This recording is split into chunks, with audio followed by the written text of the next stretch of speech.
क्या आपने कभी सुना है कि कोई माँ मरने के बाद भी अपने बच्चों को ढूंढती है?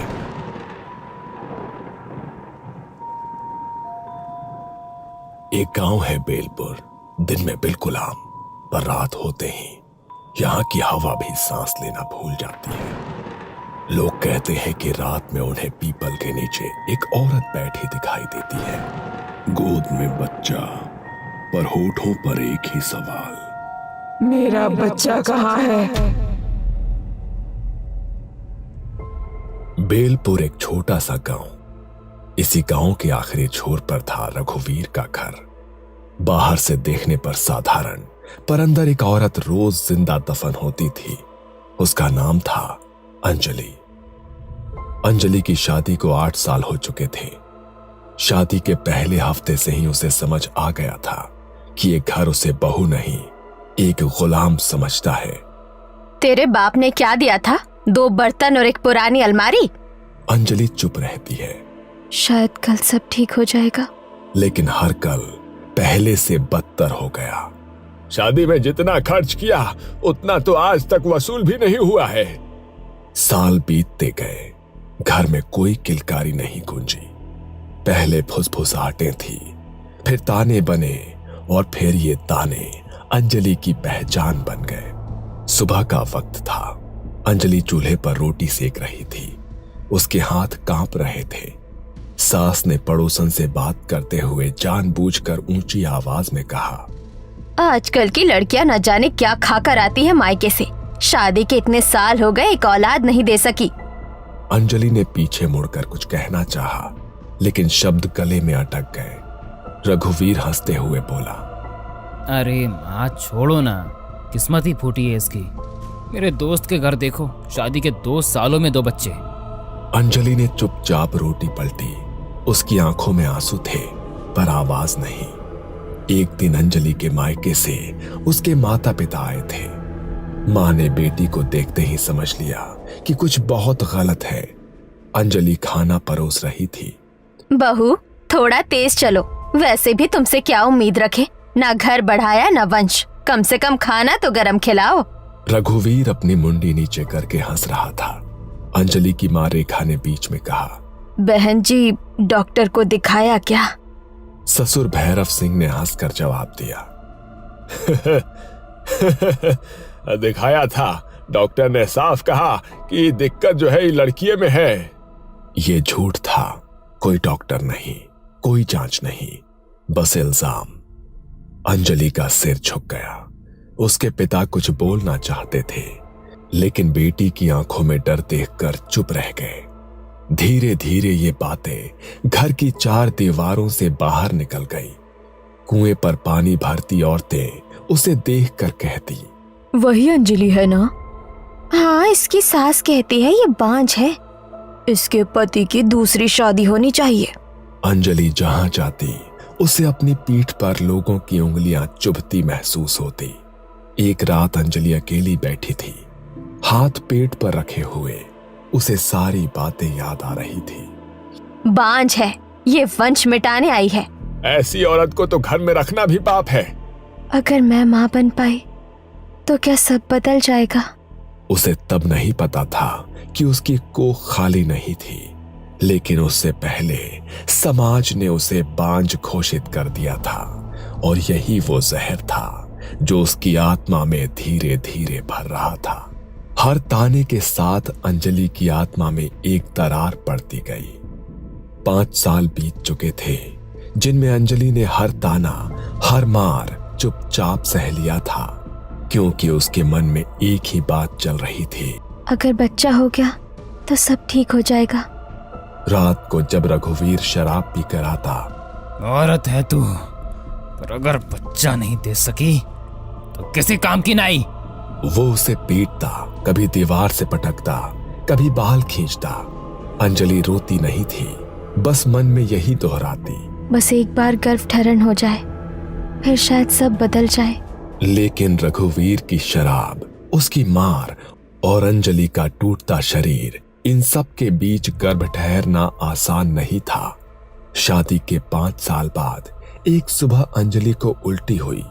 उसने डरते डरते अपने पेट पर हाथ रखा। डॉक्टर ने कहा, बधाई हो, आप मां बनने वाली हैं। उस दिन अंजलि देर तक आईने के सामने बैठी रही। पहली बार उसके चेहरे पर सच्ची मुस्कान थी। मेरे अंदर कोई है। उसने भगवान को धन्यवाद दिया। सोचा कि अब शायद सब बदल जाएगा, लेकिन घर में वो अकेली ही खुश थी। जब उसने घर में खबर दी, अच्छा है, एक बार बच्चा पैदा हो जाए फिर इसे मायके भेज देंगे। हमें तो बस वारिस चाहिए, इसका बोझ हम क्यों उठाएं? बच्चा हमारा होगा, तू तो बस जरिया है। अंजलि का दिल उसी पल टूट गया। गर्भवती होने के बावजूद उसकी जिंदगी में कुछ नहीं बदला। सुबह से रात तक झाड़ू, पोछा, बर्तन, चूल्हा और भारी पेट के साथ पानी के घड़े उठाना। गर्व है, कोई बीमारी नहीं। खाने में अक्सर बासी रोटी, कभी कभी बस पानी। कई रातें बिना कुछ खाए गुजारी। शरीर सूखता जा रहा था, हड्डियां दिखने लगी थी, लेकिन उसके पेट के अंदर एक जान बढ़ रही थी। अंजलि का शरीर मरने की ओर बढ़ रहा था और उसका बच्चा जन्म की ओर। रात को उसे अजीब सपने आने लगे। कभी वो खून से लथपथ होती, कभी कोई उसकी कोख से बच्चा खींच रहा होता। मेरा बच्चा मतलब। एक दिन सुबह सुबह अंजलि डॉक्टर के पास से लौटी थी। डॉक्टर ने साफ कहा, कमजोरी बहुत ज्यादा है, खाना ठीक से नहीं खाओगे तो बच्चा और तुम दोनों खतरे में रहोगे। अंजलि ने बस सिर हिलाया था। वो जानती थी कि घर में उसकी सेहत किसी के लिए मायने नहीं रखती। ये क्या है? हम क्या जानवर हैं जो ठंडा खाना खाएंगे? पूरे घर में उसकी चीख गूंज गई।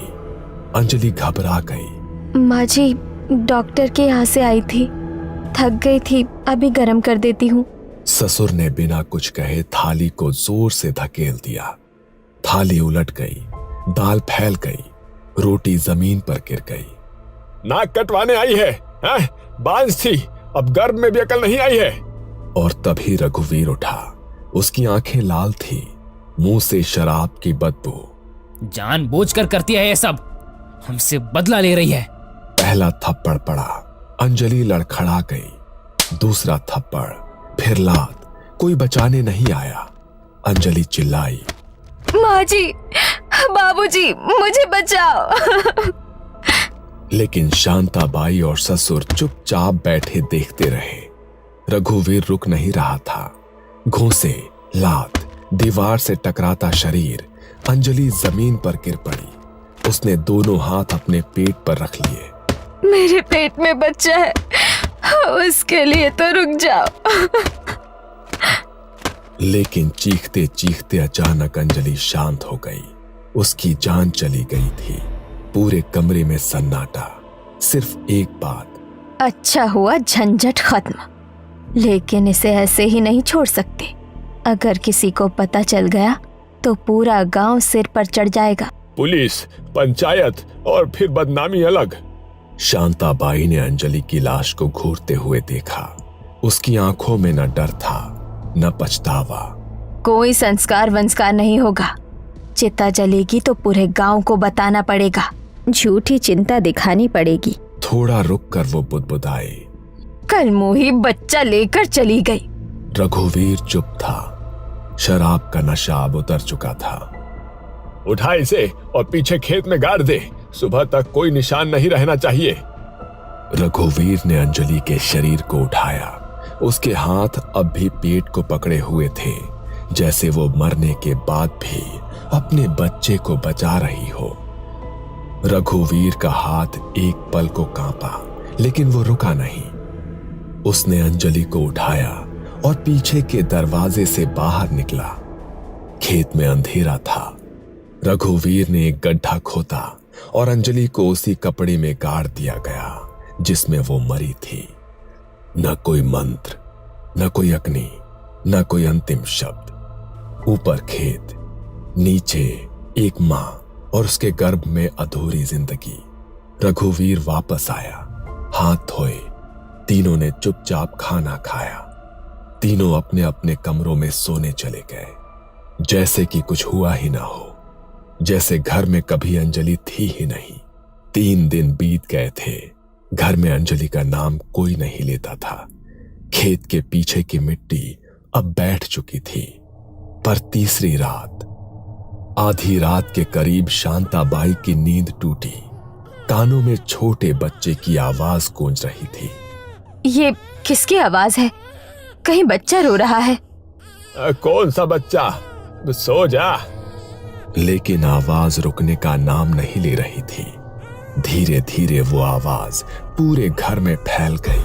अगली सुबह गांव के चौराहे पर लोग इकट्ठा थे। कल रात मैंने देखा पीपल के नीचे एक औरत बैठी थी और वो रो रही थी।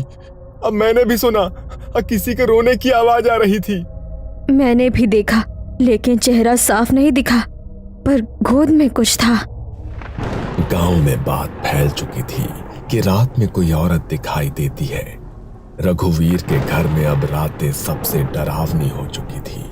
कभी किसी के जोर से चिल्लाने की आवाज आती, कभी ऐसा लगता जैसे कोई असहनीय दर्द से कराह रहा हो। माँ, आपने सुना? हाँ, हर रात। एक रात भैरव सिंह को आंगन में अंजलि बैठी दिखी। गोद में एक बच्चा, वो उसे झुला रही थी। अंजलि। पलक झपकते ही वहां कोई नहीं था। हर रात उन तीनों के लिए एक सजा बन गई थी। डर के मारे तीनों एक ही कमरे में सो रहे थे। एक रात सभी सो रहे थे, दरवाजा बंद था। अचानक कमरे में ठंडी हवा आने लगी और खिड़की हवा से खड़खड़ाने लगी। तीनों का दम घुटने लगा। माफ कर दे अंजलि, गलती हो गई। अंधेरे में अंजलि की आत्मा खड़ी थी। उसके बाल हवा में लहराने लगे। गोद में बच्चा। मेरा बच्चा कहाँ है? तीनों का दम घुटने लगा। वो चीख भी नहीं पाए। सुबह तीनों की लाशें मिली। उनका अंतिम संस्कार करने वाला कोई नहीं बचा। गांव में भी अब अंजलि का डर फैल चुका था। रात में कोई बाहर नहीं निकलता। बच्चों को अकेला नहीं छोड़ा जाता। ये कोई साधारण आत्मा नहीं है। गांव वालों ने तांत्रिक हरिदास बाबा को बुलाया। बाबा ने घर और खेत का निरीक्षण किया। ये आत्मा अंजलि की है। गांव सन्न हो गया। बाबा ने मिट्टी सूंघी। यही दफनाई गई थी वो। गांव वालों ने अंजलि के माता पिता को बुलाया। रेखा बेटी की खबर सुनते ही जमीन पर बैठ गई। मेरी बच्ची। हरिदास बाबा ने कहा, गर्भवती आत्मा को शांत करने के लिए उसे वो देना पड़ता है जो उसके लिए सबसे प्रिय हो। अंजलि की पसंदीदा चॉकलेट, बचपन की गुड़िया, उन्हें खेत के पास रखा गया। माँ और बच्चे दोनों को अग्नि दो। मिट्टी खोदी गई। अंजलि का शरीर निकाला गया। अंतिम संस्कार किया गया। आज भी जब आधी रात के बाद कोई खेतों के पास से गुजरता है तो हवा अचानक ठंडी हो जाती है। कहते हैं कि मिट्टी के उस सन्नाटे में एक साया उभरता है। गोद में बच्चा, आंखों में अधूरी ममता और होठों पर एक ही सवाल, मेरा बच्चा कहाँ है?